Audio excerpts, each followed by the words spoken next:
लिअन्फुसिकुम सदक़ल्लाहुल अज़ीम। Stage ते वेठल ज़ीवकार जनाब नूर मोहम्मद सुमरू साहब, सदर प्रेस क्लब पनवाकिल, मोहतरम जनाब मोहम्मद परवेज़ दायो साहब, सीनियर सहाफ़ी अदीब दानिश्वर शायर, मोहतरम जनाब मुजीबुर रहमान गरम साहब, मोहतरम जनाब मुनीर अहमद ड्रेव साहब, जुबैर साहब, जमीयत उलमा इस्लाम जज़ील प्रेस तर्जमान जनाब कारी लियाकत अली मुगल साहब, मोहतरम जनाब नसरुल्लाह मर साहब, coordinator social media team JUI district Sukkur, हजरत मौलाना अली अकबर अब्बासी साहब, नाजिम उमूमी जमीयत उलमा इस्लाम तालका पनवाकिल, इन प्रोग्राम जो ऑर्गेनाइजर सोशल मीडिया टीम तालका पनवाकिल जो कोऑर्डिनेटर मोहतरम जनाब मौलाना बशीर अहमद महर साहब, ऐसा जे गुफ्तगू दौरान अमीर तालका हजरत मौलाना से गुलामुल्लाह साहब जी भी आमद थी आए।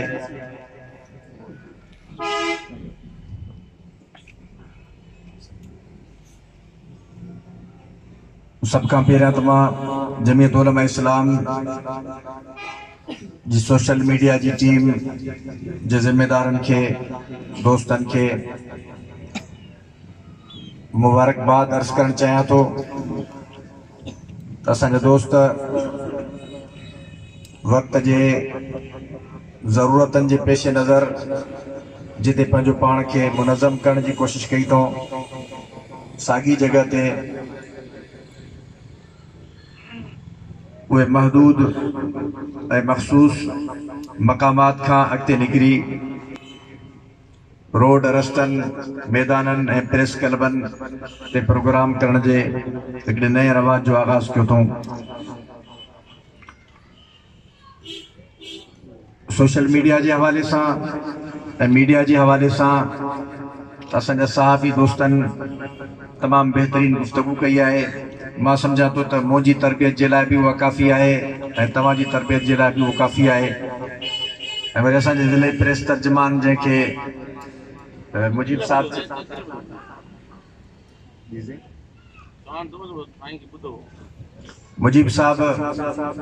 उनखे चयो त TV चैनल खां आयो आहे ऐं यकीनी तौर ते वक़्त सां गॾु कारी साहब जे अंदाज़ में सब खां पहिरियां पाण तरबियत हासिल कई आहे ऐं उनखां पोइ असां सभिनी जी तरबियत करे थो। मां सम्झां थो तमामु बहितरीन अंदाज़ में उन गुफ़्तगू कई। जमीयत उलमा इस्लाम जो आलमी सतह ते भी एक रोल ऐं किरदार आहे। जेकॾहिं उन मौज़ू ऐं उन रुख़ ते मां गुफ़्तगू कंदुमि त हिकिड़ो जुदा रुख़ थी वेंदो। ऐं वतन अज़ीज़ पाकिस्तान में जमीयत उलमा इस्लाम जो नाक़ाबिले इनकार, नाक़ाबिले तरदीद हिकिड़ी अटल हक़ीक़त वारो किरदार आहे। भले हज़ार दफ़ा जमीयत उलमा इस्लाम जी क़ुव्वत के नज़रअंदाज करण जी कोशिश कई वञे, पर जमीयत उलमा इस्लाम एक अटल हक़ीक़त आहे।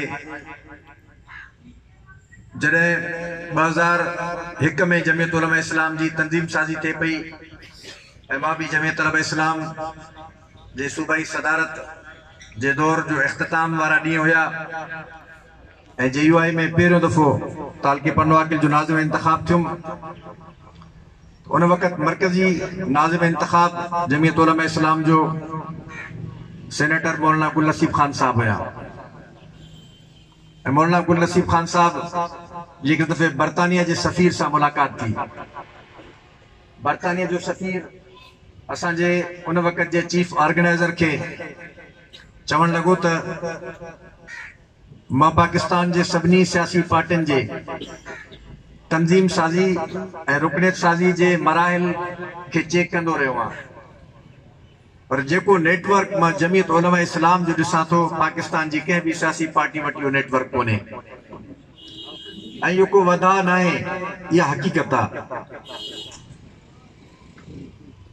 सिलेक्टेड माण्हू, मख़सूस ज़िम्मेदारियुनि ते फ़ाइज़ माण्हू, मुंतख़िब माण्हू उहे अची करे हर फोरम ते नुमाइंदगी कनि था। ये असांजो फोरम आहे, हिन में प्रेस सेक्रेटरी बि न आहिनि, सोशल मीडिया जा सिर्फ़ महदूद दोस्त आहिनि। मां मोहम्मद परेल साहब खे ॿुधायां पियो त असांजे ज़िले में सोशल मीडिया वर्कर्स जो तादाद 700 जे क़रीब आहे, जेके बाज़ाब्ता जमीयत उलमा इस्लाम जे सोशल मीडिया जे प्लेटफॉर्म ते मुतहरिक ऐं कमु कनि था। मुअज़्ज़िज़ दोस्तो,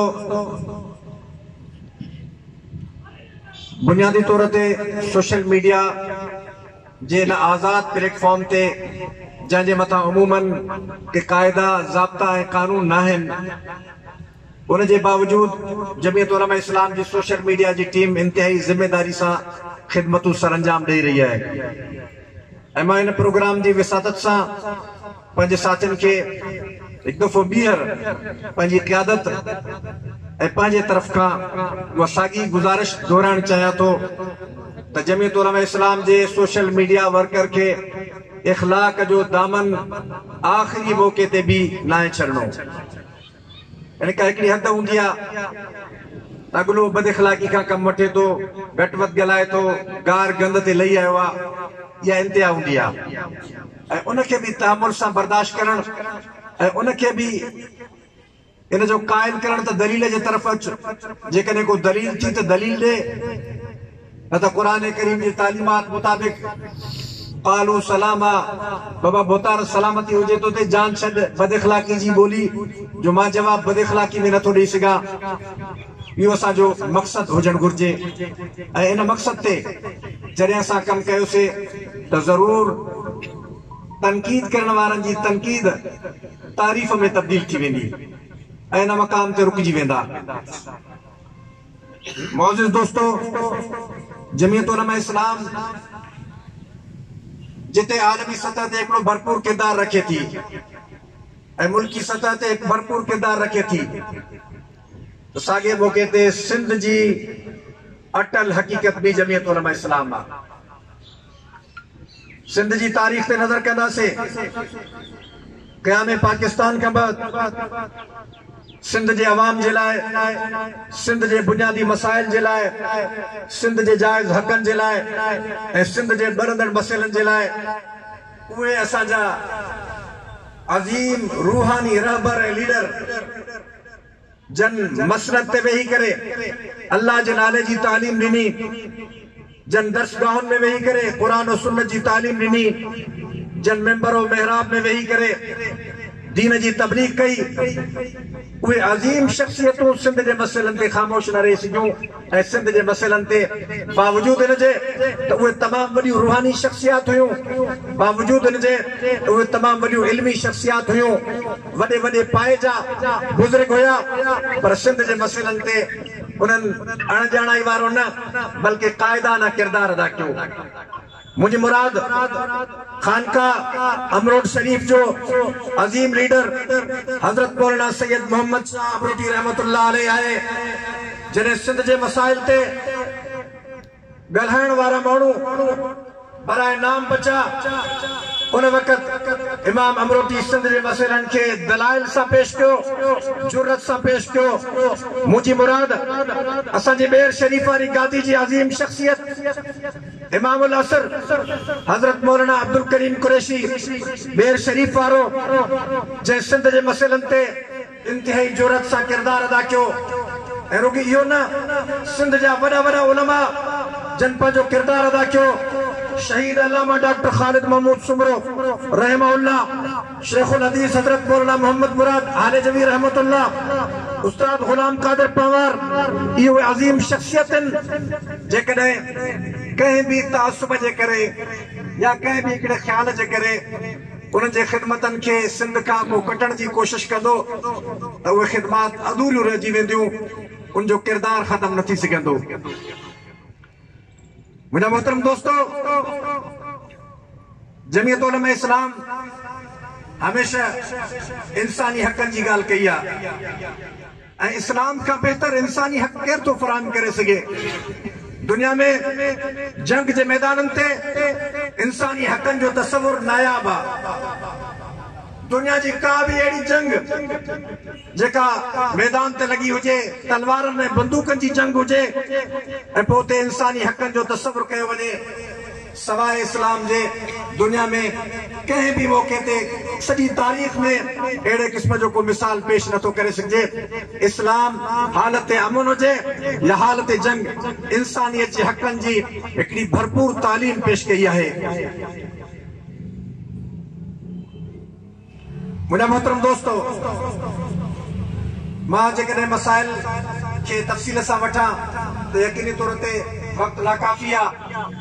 कालाबाग डैम जो मसइलो हुजे या कोटा सिस्टम जो मसइलो हुजे, NFC अवार्ड हुजे या सिंध जे जाइज़ हक़ हुजनि, हर मौक़े ते हर महाज़ ते असांखे पंहिंजे अकाबिरनि बहैसियत हिकिड़े सियासी शागिर्द जे वेही करे इहो दर्स ॾिनो आहे। इहे मसइला सिंध जा मसइला सिर्फ़ इन लाइ न आहिनि त को इन में लिसानियत जो अंसर आहे, असां इन खे पंहिंजे ईमान ऐं अक़ीदे जो मसइलो सम्झूं था ऐं इन बुनियाद ते इन मसइलनि जे लाइ आवाज़ बुलंद कयो आहे। असां पंहिंजे वॾनि खां इहो सिखियो आहे ऐं इन्हनि जे तालीमात ते हलंदे असां बि ज़िंदगी गुज़ारियूं था ऐं असां पंहिंजे ईंदड़ नसलनि खे बि साॻी राह ते हलंदड़ ॾिसणु चाहियूं था। मुंहिंजा मोहतरम दोस्तो, अव्हां जे साम्हूं आहे अॼुकल्ह मसइलो छिड़ी पियो। मुजीब साहब थोरो उनखे मुख़्तसिर लफ़्ज़नि में वरितो, औरतनि जो आज़ादी मार्च। इस्लाम त औरत खे आज़ादी ॾिनी, दुनिया जो कहिड़ो मज़हब आहे जेको इनकार करे। ऐं जेकॾहिं दुनिया जे बाक़ी मज़ाहिब जे लाइ औरत जो जेको तसवुर आहे मां उहो पेश कयां त तव्हां हैरान थी वेंदो। इस्लाम औरत खे जेका इज़त ॾिनी आहे ऐं दुनिया जे बाक़ी जेके मौजूदा दौर में उनजे मज़हब जूं सूरतूं, मां ईअं नथो चवां त उनजे मज़हबनि जी इब्तिदा में कोन जूं तालीमात इहे आहिनि, मां क़तान इहो कोन थो चवां, पर हिन दौर में बाक़ी जेके मज़ाहिब आहिनि उन्हनि जे अंदरि औरत जे लाइ जेको तसवुर आहे उहो ख़ौफ़नाक आहे। ऐं इस्लाम सभ खां पहिरां रसूलुल्लाह सल्लल्लाहु अलैहि वसल्लम जे बिअसत खां अॻु में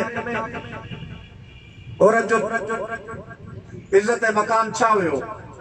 औरत खे ॼण बेइज़ती तसवुर कयो वेंदो ऐं रसूलुल्लाह सल्लल्लाहु अलैहि वसल्लम उन औरत खे ज़िंदगी ॾियारी ऐं पैगंबर इस्लाम सल्लल्लाहु अलैहि वसल्लम उन औरत जे मुख़्तलिफ़ रिश्तनि में मान ऐं मक़ाम इंसानियत जे मथां वाज़े करे छॾियो। पैगंबर इस्लाम सल्लल्लाहु अलैहि वसल्लम फरमायो त जेकॾहिं औरत माउ आहे त माउ जे क़दमनि जे हेठां जन्नत आहे। औरत जेकॾहिं धीअ आहे त पैगंबर इस्लाम सल्लल्लाहु अलैहि वसल्लम फरमायो त इहा धीअ दर हक़ीक़त रहमत अथव। रसूलुल्लाह सल्लल्लाहु अलैहि वसल्लम फरमायो त जेकॾहिं तव्हांजी का परिणियल भेण जंहिंजो घर जुदा थी वियो, उनजी ज़िंदगी जो ज़रूरियात ऐं गुज़र सफ़र उनजे ख़ाविंद ऐं मुड़ुस जे ज़िम्मे थी वियो, पाण फरमायो जेकॾहिं भाउ जी हैसियत में तव्हां उनजी ज़रूरतनि खे पूरो कंदो, उनजी ख़िदमत कंदा रहंदो त इन ख़िदमत जे बदिले अल्लाह तव्हांजे ईंदड़ 7 नसलनि मां बुख, ॾुख ऐं कहत ख़तम करे छॾींदो। को दुनिया जो मज़हब, को दुनिया जो फ़लसफ़ो इन मक़ाम जे कंहिं हिस्से ते को तसवुर पेश करे सघे। अॼु बि असां सम्झूं था औरत सां मसाइल आहिनि, असां इनकार नथा कयूं, इक़रार कयूं था त मसाइल आहिनि, पर असां सम्झूं था त उन मसाइल जे तरफ़ को अचण जे लाइ तयारु न आहे, उन मसाइल खे को टच करण जे लाइ तयारु कोन्हे, उन मसाइल ते को गुफ़्तगू करण जे लाइ तयारु कोन्हे।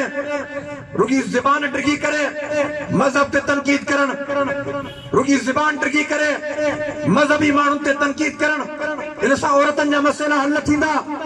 औरतनि जा बुनियादी मसाइल आहिनि।